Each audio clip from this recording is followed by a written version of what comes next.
السلام علیکم ورحمۃ اللہ وبرکاتہ۔ آج میں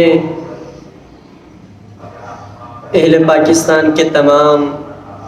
دینی مدارس کے طلباء اور علماء کو میڈیا کے ذریعے سے یہ بات پہنچانے جا رہا ہوں کہ حضرت مولانا مسعود الرحمن شہید رحمہ اللہ چند دن پہلے وہ شہید ہو گئے۔ اللہ رب العزت ان کی شہادت کو قبول فرمائے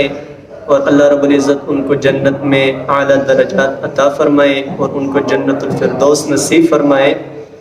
اور ان کے اہل خانہ اور رشتہ داروں اور عزیز و اقارب کو صبر جمیل نصیب فرمائے۔ میں کئی دن پہلے اپنے دوستوں کے ساتھ اس حوالے سے بات کر رہا تھا کہ آخر اس کی شہادت کی کیا وجہ ہو سکتی ہے۔ پھر میں ان کے بیانات کو دیکھ رہا تھا اور آخر میں نے ایک بیان میں سنا کہ حضرت مولانا مسعود الرحمن شہید رحمہ اللہ نے ایک بیان میں مسلح جہاد کرنے کی بات کی۔ قرآن و سنت کے جو احکامات ہیں وہ ہمیں بیداری کا سبق دے رہے ہیں، غیرت ایمانی کا سبق دے رہے ہیں، جرأت کا سبق دے رہے ہیں کہ مسلمانوں پر ظلم کرنے والا یہودی ہو یا صحابہ پر تبرہ کرنے والا یہودی و نسل ہو، دونوں کے خلاف آواز حق بلند کرتے ہوئے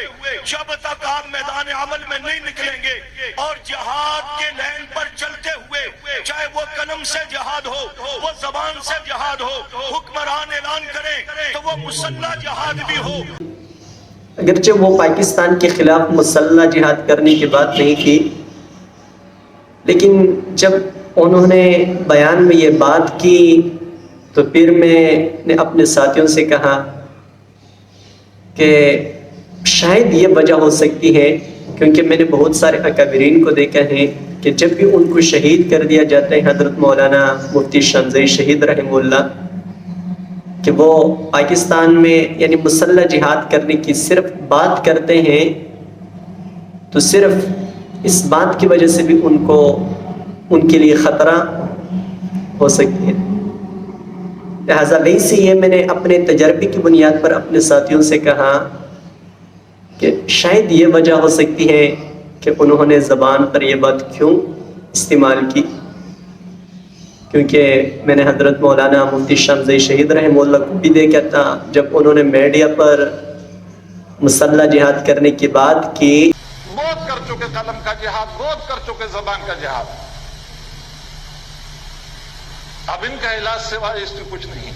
اگر مسلمان نوجوانوں میں قوت ہے تو اٹھ کر ان کا گلا دبا دیں۔ یہ سروں کی فصل پک چکی ہے اور یہ گرنے کے لیے تیار ہے۔ اگر اس کی قوت ہے تو آپ اٹھ جائیے، آنے والا مستقبل آپ کا ہے، وہ آپ کا قدم چومنے کے لیے تیار ہے۔ اگر یہ قوت نہیں ہے، مسلح جہاد کا نام نہیں لیتے تو ان کو شہید کر دیا گیا۔ پھر میں نے اپنے ساتھیوں سے کہا کہ دیکھو یہ بہت ہی خطرے کی بات ہے، لہذا ہم کو چاہیے کہ ہم یعنی زبان پر کنٹرول رکھیں، اس طرح کے موضوعات پر ہم کو یہ بات نہیں چھیڑنی چاہیے۔